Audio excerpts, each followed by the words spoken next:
babies. Everyone's been a baby at some point in their life, and today we're going to take a look at two tales of baby stuff, right? We're going to do a little baby-themed episode. Not just about any babies. No, these babies have a bizarre connection to the world of the paranormal. And then we take a look at a terrifying true crime tale. One that has personally always stuck with me, a very scary one, honestly. I think about it from time to time. What happens when you come this close to being the hero, but instead you spend the rest of your life wondering what you did wrong? Today on Dead Rabbit Radio.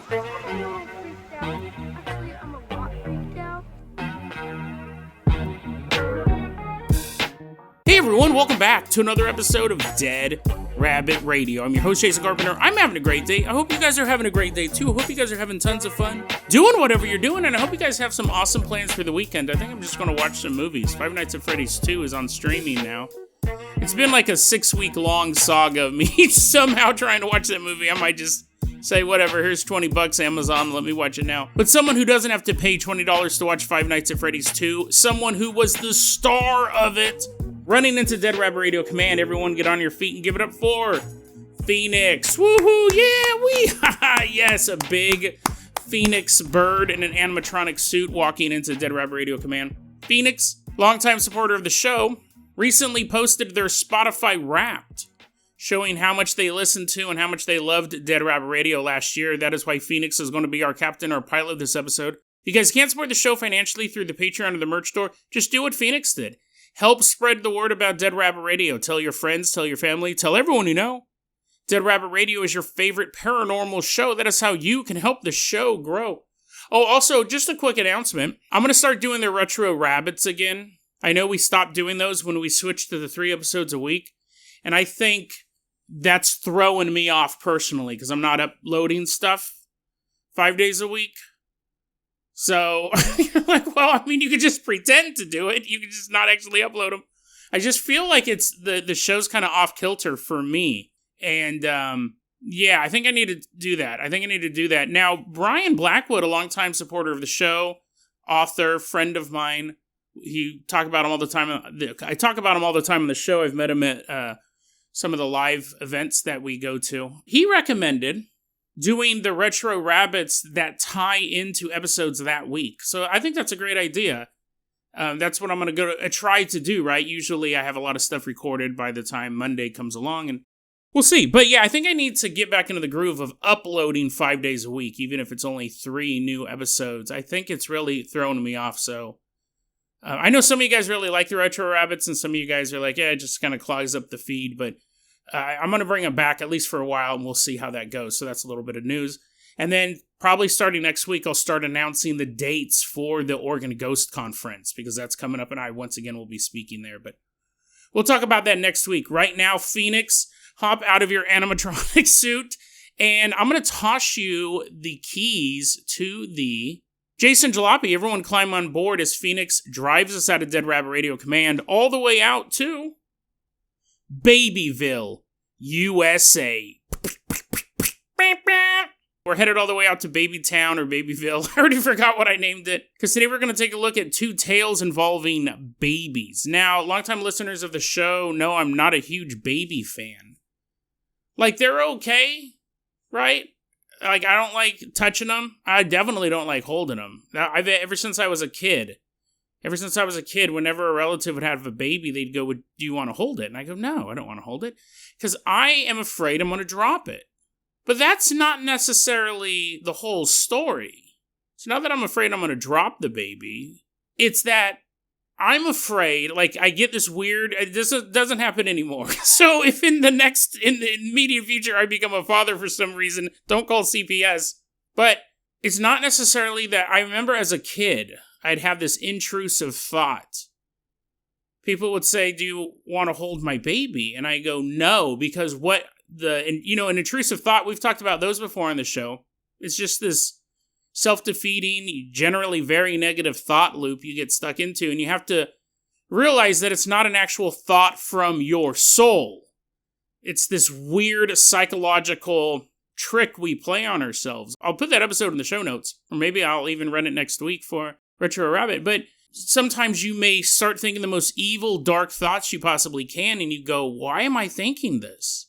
This doesn't feel like me. Am I actually a baby dropper?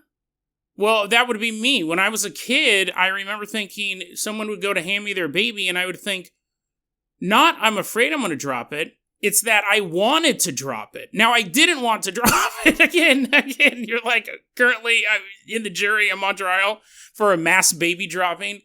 I don't want to drop babies. I'd get this intrusive thought that if they hand me this baby, I'm going to drop it on the ground on purpose. And so I don't hold babies. Now, I know, like, wait, what? So Jason actually want to drop babies? No, I don't, just so we're clear. But I was afraid that I would want to drop the baby on purpose. And I would say, intrusive thoughts are scary, right? I'm like, why am I thinking this? I'm not a baby dropper. I don't remember the last time I've held a baby. It's probably been like 47 years, and I'm only 49, so the last one I held, I was 2 years old.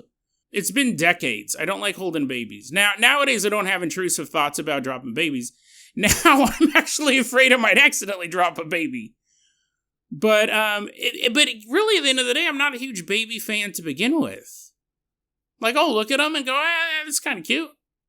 It's interesting stuff, right? I think not everyone, a lot of people have complicated relationships with babies, or really anything, but I didn't know what intrusive thoughts were as a kid. I thought I was just a bad person for wanting to drop a baby on purpose.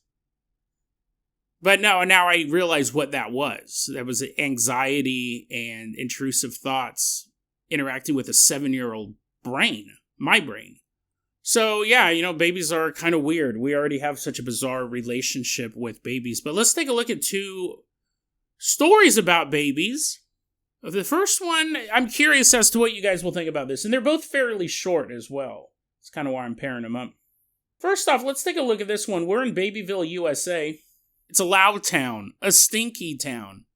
But we're going to walk in through this door, and it teleports us to Violet. We don't have real names for this story, but we're going to call this baby Violet. She's 3 months old, and she's colicky.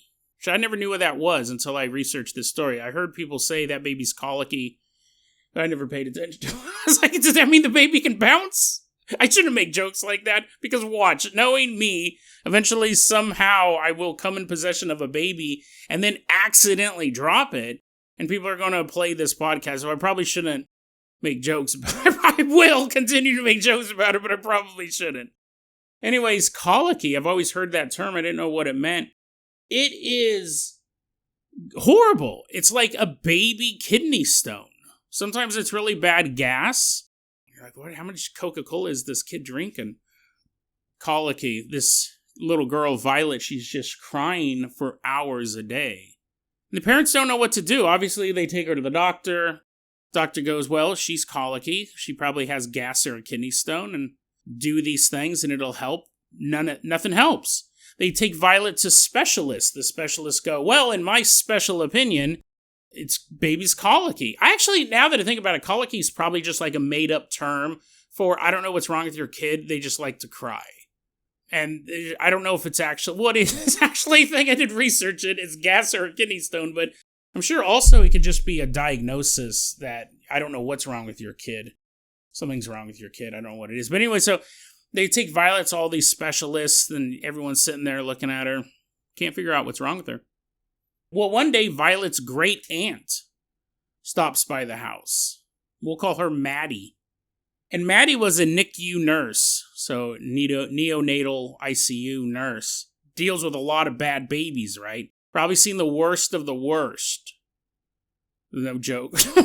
You're going to make a joke about babies smoking or something like that? No. Talk about a depressing place to work. I mean, I'm sure it's also full of hope and joy when that baby finally pulls through. But could you imagine clocking into a 10-hour shift of sick babies and knowing some of them aren't going to make it? Again, no jokes. I mean, if I could think of one that was funny, I probably would tell it. But I can't. And I'm not going to spend too much time dwelling on sick babies. That'd be a tough job. I couldn't do that job. I could work with happy babies as long as I didn't have to pick them up. She's a NICU nurse, and she comes over and she sees Violet, and Violet's all colicky, and Maddie tries giving Violet's mom advice on what to do, but nothing's working. And Violet's mom is like, thanks for coming over, like, I appreciate it, but we've taken this kid to so many doctors and specialists and everything like that. Nothing's ever worked. Great Aunt Maddie goes, okay, well, I'm going to head on out now. Her ears are bleeding from the constant crying. You know, I'm going to go to someplace that's more peaceful. The neonatal ICU ward. Great Aunt Maddie leaves. Then a couple days later, she calls up Violet's mom and she goes, hey, listen, I think I can fix your problem. I'm going to give you a phone number. You call the number and you do what the man says.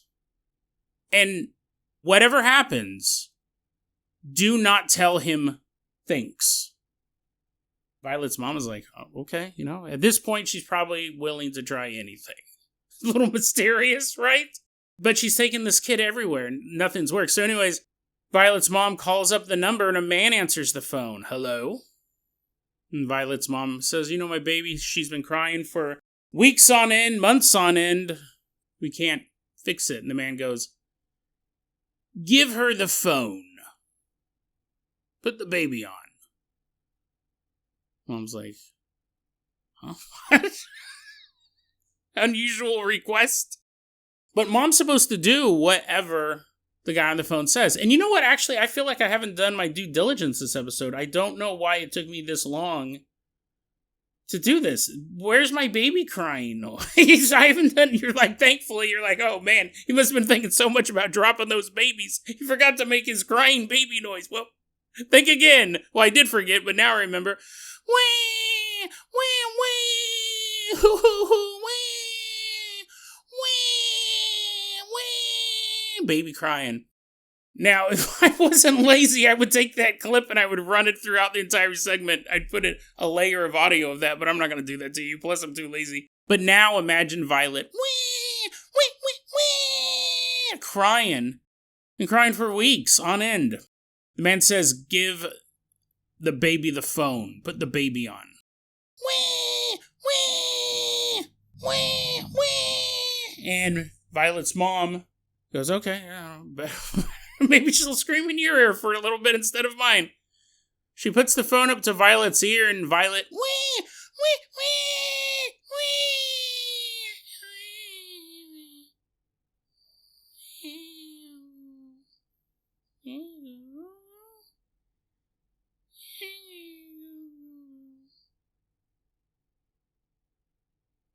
Violet stopped crying. Mom's looking down at her baby, and she's looking at the phone. She puts the phone back to her ear, and the man goes, there you go. Have a good day. Violet's mom said, you have a good day as well. And she ended the call. Violet stopped crying so abruptly, and stopped crying pretty much at all.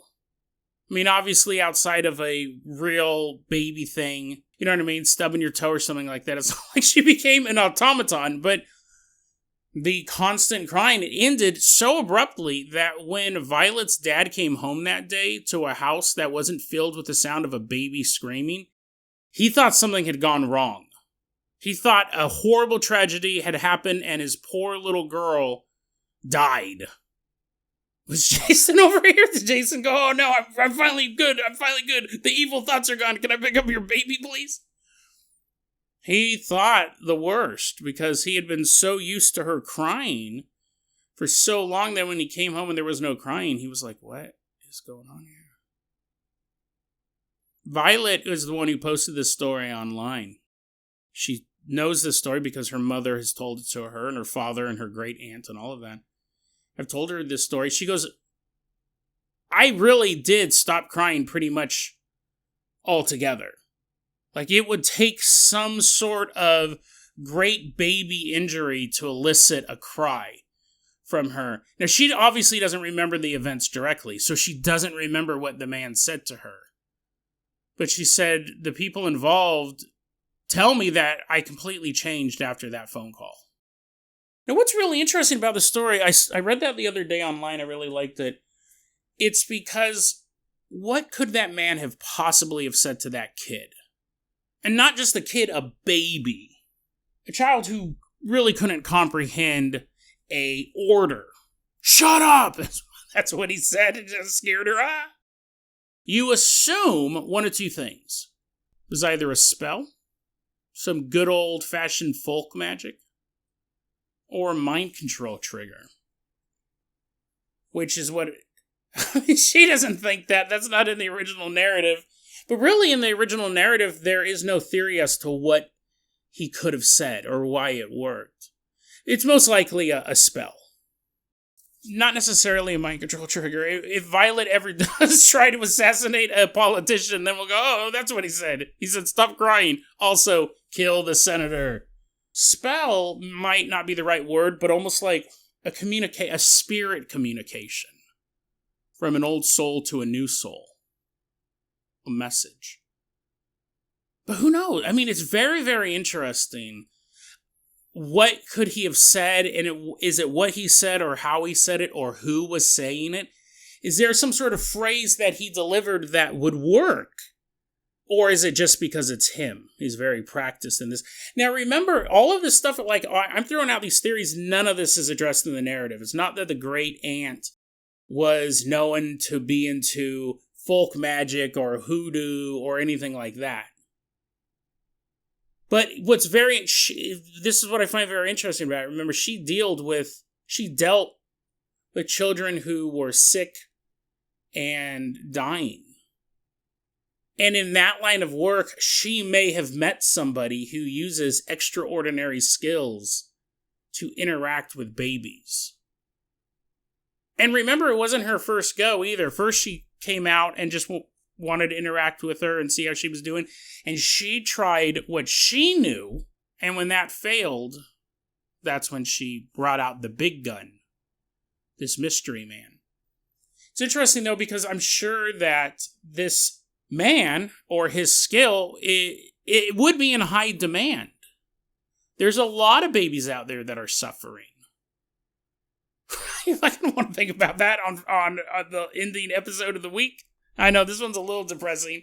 Just wait for our next story. But, there's babies out there that are suffering. And if this man can help them, he could help them, but he's only one guy. So is it a message that he could, tell people, hey, what you got to do is you got to put the baby on the phone, say this message, and it'll help? Or is he so specialized that only he can do it? And if only he can do it, he can't dedicate his life to just saving babies. Maybe that'd get a little boring after a while. You wake up in the morning and you're like, what do I have to do today? Oh, yeah, I have to cure the misery of 100 kids. This is such boring. Don't ever get to watch Five Nights at Freddy's. I remember a long time ago, I came up with a story back when I was writing. I came up with a story idea about a man who discovered that his sperm... Jason, what type of stories did you write? Sci-fi, mostly. This guy found out that his sperm cured AIDS. If someone had AIDS and he had sex with them, the AIDS would completely disappear in their body. HIV, AIDS, whatever stage you want to look at it, he's the cure. And the story was about how, it was a short story, how he would deal with it. Was he just banging dudes? Well, see, that'd be the problem, right? He was heterosexual. And they try to extract it and inject it. People are all, their veins are instantly clogging up. They're like, we might want to put another step in rather than just sticking a needle in this guy's testicles and then putting that same needle in that guy's arm. Maybe we can refine it. It turns out that it would only work if he had sex with the person. Like the delivery system had to be that way. You couldn't replicate it. You couldn't refine it. You couldn't store it either. You couldn't have this vast warehouse, these giant tanks of his semen just bubbling. No, he had to deliver it directly via sex. Because here's the thing, what would you do? You'd go, well, ladies line on up. Ladies with AIDS, you know where to come. But, AIDS predominantly affects gay men. And he's like, well, but I'm not gay. I'm not going to have sex with those dudes. And the story was, that was kind of the climax, no pun intended, but at what point does your duty become, no, you have to have sex with that man? You have to have sex with all of these men. Because if you don't, they're going to have a long, hard, no pun intended again, a long, hard road, eventually leading towards death. But if you could save it, if you could have sex with 50 dudes a day, they wouldn't be able to catch it again. So it's like a permanent cure. So, I mean, this would be a godsend for millions of people around the world. Does he have sex with those men? And at a certain point, would you compel him to? It's the same thing with this baby story. You're like, well, kind of, Jason. I honestly don't know what's more disturbing. You talking about wanting to drop babies on purpose. I don't want to. It was thoughts. It was just intrusive thoughts. Or your bizarre? What?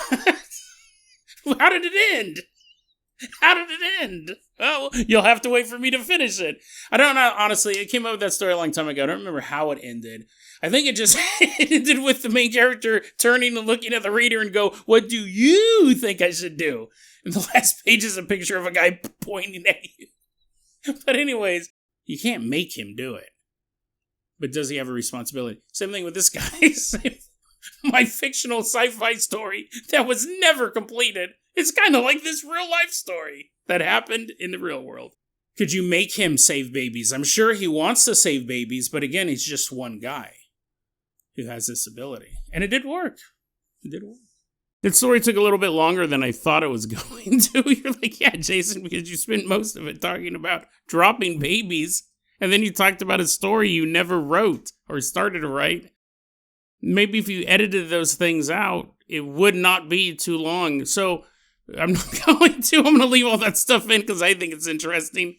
But we're going to skip the second baby story because I really want to get to the true crime story. It's one of the few true crime stories that has stuck with me over the years. I find it absolutely terrifying. I want to share that with you. So let's go ahead and do that right now. Phoenix, let's go ahead and touch the keys to the world. Famous Carpenter Copter. We're leaving behind Babyville. We have one more adventure to take place there. Why don't you fly, but we'll do that later this week. Man, it's pretty interesting, too. You're like, this story was just about a baby who got a phone call. That was the whole thing? Well, no, it was supposed to be paired up with an evil baby story. Like, demons were attacking a baby. It's a big fight scene. Super awesome. I will save it for next week. Phoenix, we're leaving behind Babyville. Why don't you fly us all the way out to Missouri?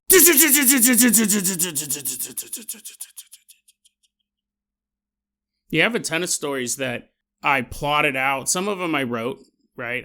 I've published stuff before. And then some of the stuff I plotted out. Does this have anything to do with the next story? Nope, I just talking more about being a writer. Some of them I plotted out. Some of them I finished. Some of them were just ideas. I had a trilogy. And it wasn't like connected by a story. It was just connected by a theme. The theme was super disturbing. That was the theme. It was just, what are super disturbing topics? And the first one was called Ladybug. The second one was called Transmission. And the third one was called All of the Spotlights. And I remember one day my good friend Lana was over, it's a couple of years ago, and I mentioned Ladybug to her. I go, yeah, I'm working on this novel. It's called Ladybug. I don't even know why she asked. She had to know it was something horrible. She goes, oh, what's it about? And I went and basically outlined the whole story for her. And by the end of it, she goes, that might be the most disturbing thing I've ever heard. Like, her hair had turned gray through the course of the conversation. I didn't think it was super disturbing. Like, it was disturbing enough for me to go, oh, I'll write a trilogy of disturbing books. But on a scale of 1 to 10, I'd probably give it like maybe a 6 or a 7. I never would have thought that it was the most disturbing thing someone would ever hear. But I laid out the whole plot for her. She's like, oh my God, that's so disturbing. But anyways, maybe someday I'll write Ladybug. That's something that has popped up here and there. I do want to tell that story. Transmission and All of the Spotlights. I think that was after I'd come up with the idea for Ladybug and started working on it. I was coming up with other, like, fairly shocking topics. But Ladybug actually came about far more organically. But anyway, maybe someday Right? Maybe if you ever see an episode of the title is Ladybug, you might want to skip it. Maybe I'll do it as an audiobook. I'm not a good writer, but I'm a fast writer. That's always been my saving grace. I can write really, really quickly. I have 2 finished film scripts that I've toyed with turning into audiobooks or, like an audio play. Because I know enough people up here who are actors, and I think the scripts are good. I think they're really dope, honestly. One of them was ripped off multiple times, but, because I invented a genre. Now, not to toot my own horn, but this had never been done before. I did it.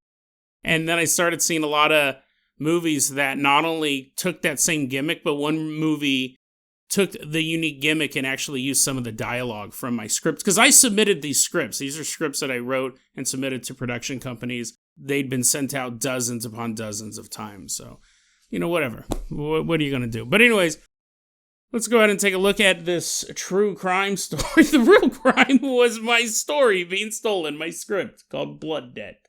Not a great title, but it was a good script.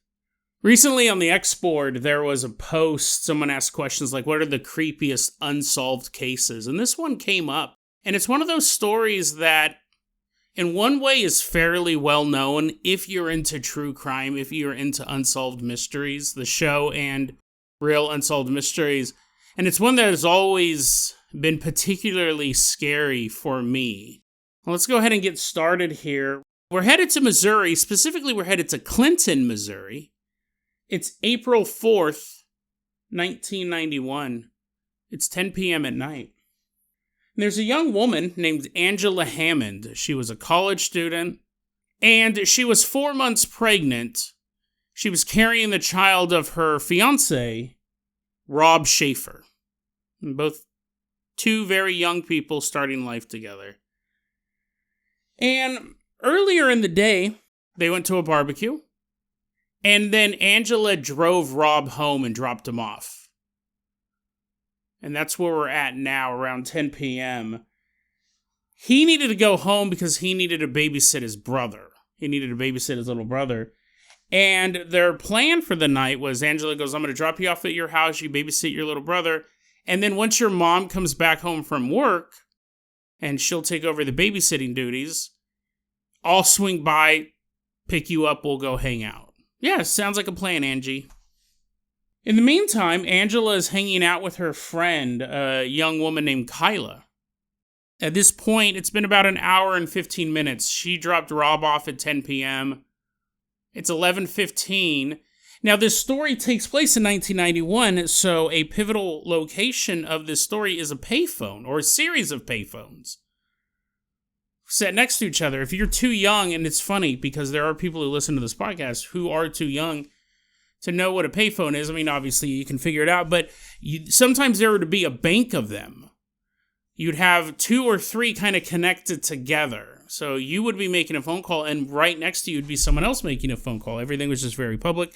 And this is the way we communicated with each other back in the olden days.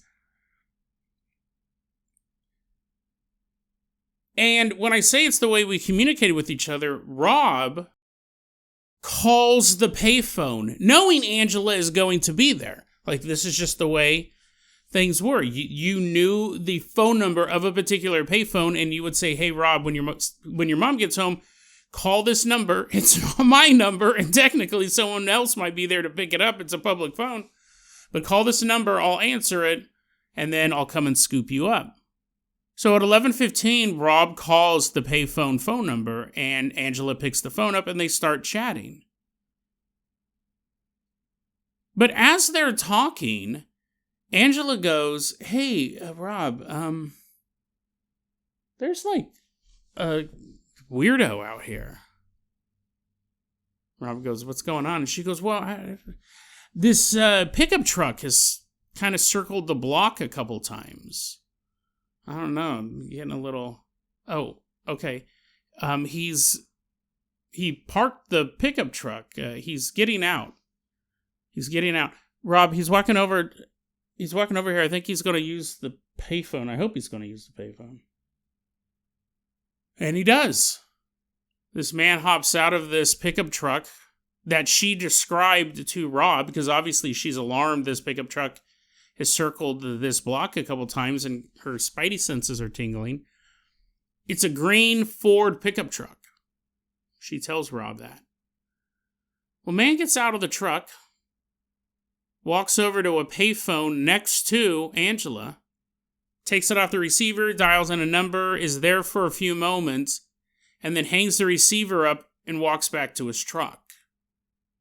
And Angela says all this stuff. Angela goes, yeah, I don't know if he tried making a phone call, but he's back in his truck now. He has a flashlight. He's like rooting around. It looks like he's looking for something in his truck. And Rob's getting concerned. Angela's getting concerned. And she's just telling Rob what's going on. Now, Rob, at this point, he does have a truck. It doesn't seem to be in the best working order. That's probably why Angela was doing the driving around and why Angela would come by and pick Rob up. He does have a truck at his house. And he could go to pick up Angela. He might have to, he's thinking. But right now, the stranger hasn't really done anything. He just is weird. And now he's rooting around in his car for something. The man then walks back over towards Angela. And at that point, Rob hears Angela ask the man, do you need to use the phone? Because she's wondering, because it was such a short interaction on the phone next to her. Maybe the phone's not working, she's thinking. Maybe he couldn't get through. Maybe he was digging for a phone number in his car. She doesn't know. But when he approaches her again, she asks, do you need to use the phone? And he goes, yeah, in a minute. And Rob hears this exchange between the two of them.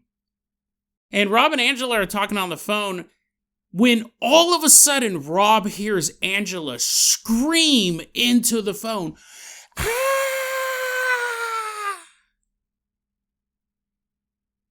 Her scream is immediately replaced with a man's voice saying to Rob, I didn't need to use the phone anyway. Click.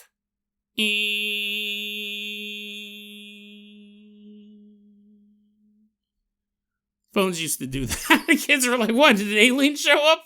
What happened? No, when you used to hang up a phone on someone, you would get a tone. So, Rob's freaking out. You hear your girlfriend say someone weird is in the area.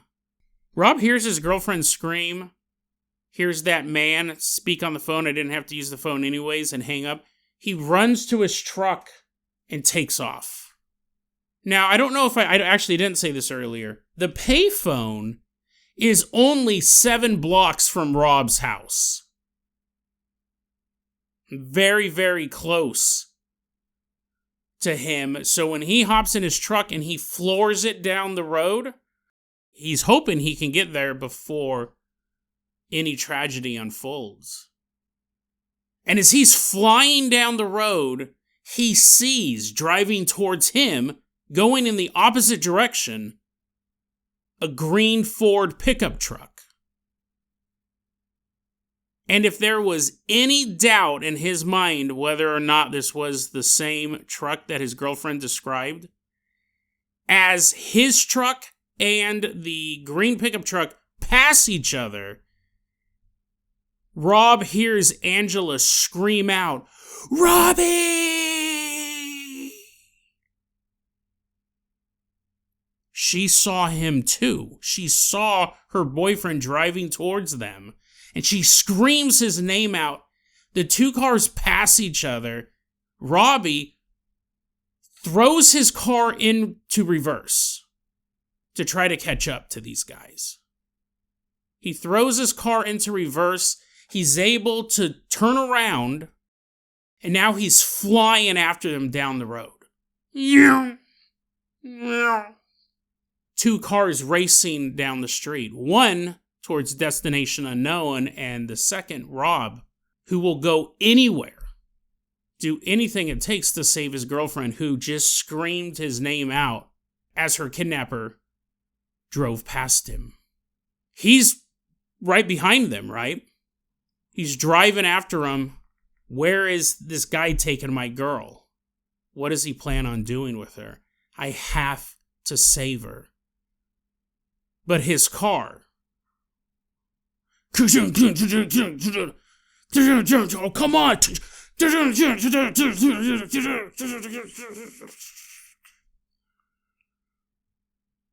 when he threw his car into reverse, he broke his transmission. And while he was able to follow that car for a bit, he starts to feel his truck break down. The gears grind. The engine sputters. Until eventually his truck slows to a stop. And all he can do is watch that green Ford pickup truck drive off into the night, turn a corner, and then disappear. Angela Hammond was never seen again. Over the years, I mean, this took place in 1991, right? And this was a big case. This case did appear on Unsolved Mysteries. It's terrifying. The element of the phone call alone, like someone just disappearing into the night itself is scary, never to be seen again. Then imagine you hear it over the phone. But then imagine you're close enough, your car passes the kidnapper's car. You hear Angela scream out your name, and still, she's never seen again. This is one of those stories where, I mean, I don't want to use this word, it might be the wrong word to use, but almost in a way fated to happen. In the sense, like, what are the chances that this sequence played out the way that it did? In fact, that's a question that the police had. The police thought that Rob was responsible, and they investigated him for a while until other witnesses came out and said, no, I actually saw a green pickup truck driving around the area, acting suspicious as well.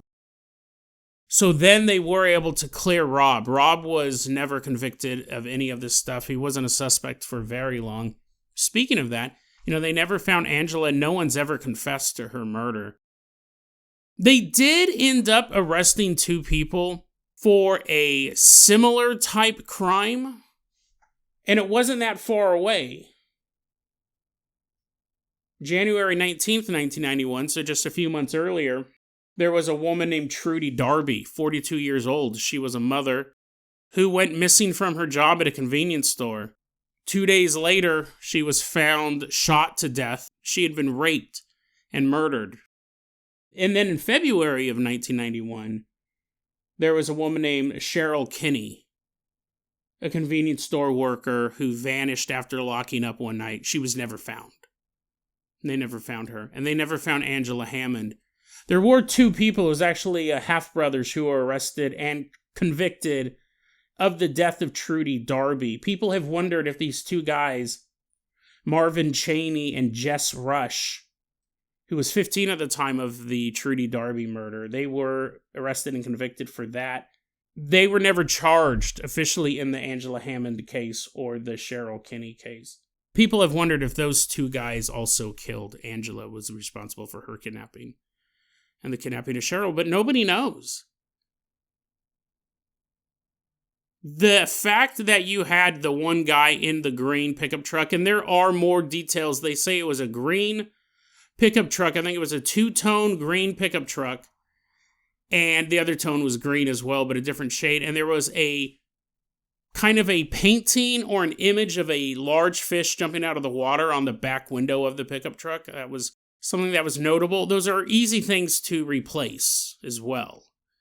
Paint the car, get rid of the image on the back window.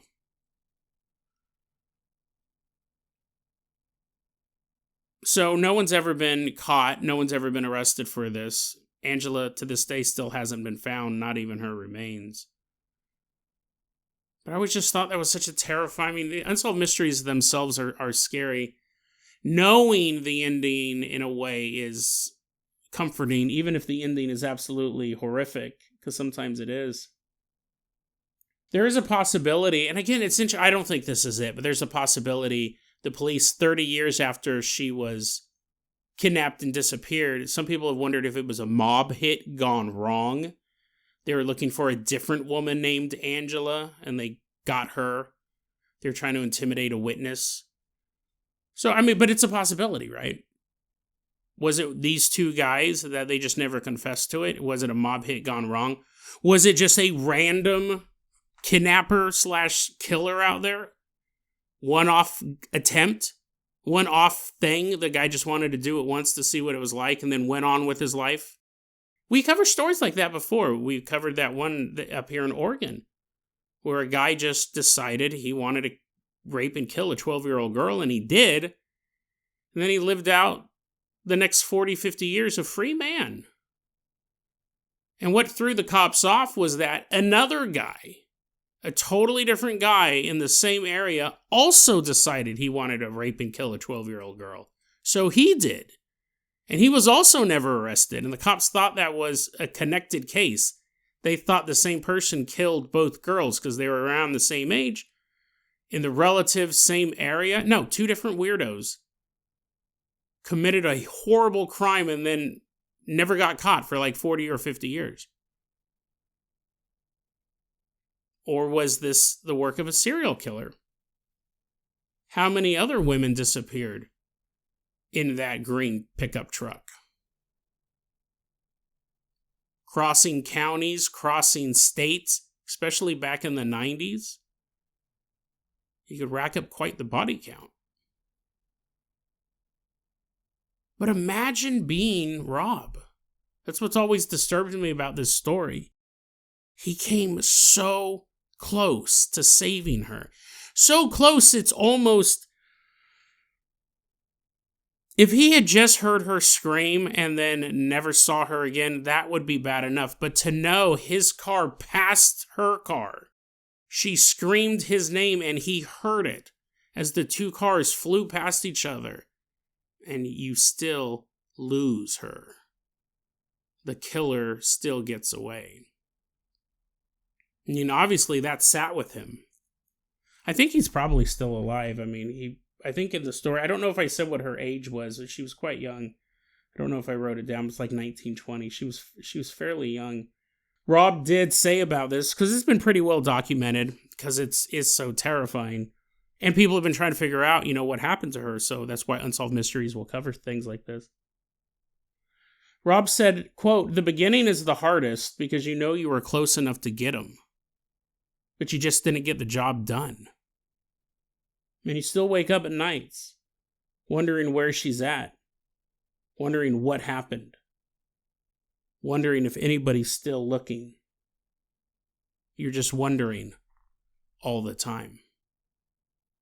Unquote. And I think that probably is true for a lot of family members and friends of people who go missing. You're constantly wondering. But again, Rob has that added torment. He was so close. He almost rescued her. It's almost worse than if she had just vanished without a trace. That idea that he was so close and his car broke down. That's always been that's always just kind of terrified me. Because we want to see the hero win. We want to see the victim survive. We want to see the killer be put to justice. And those things may have happened if Rob's transmission hadn't failed. But it did. And so it does not become a story of good overcoming evil. It's not the story of a high-speed chase where a man rescues his fiancée from the clutches of a deranged maniac. This is a story of a man watching his girlfriend, a woman he was set to marry, a woman who was carrying his child. He watched her vanish right in front of his eyes. And the last thing she ever said to him was his own name being screamed out of a moving truck driven by a man made of pure evil. DeadRabbitRadio@gmail.com is going to be our email address. You can also hit us up at Facebook.com/DeadRabbitRadio. TikTok is @DeadRabbitRadio. Dead Rabbit Radio is the daily paranormal, conspiracy, and true crime podcast. You don't have to listen to it every day, but I'm so glad you listened to it today. Have a great weekend, guys.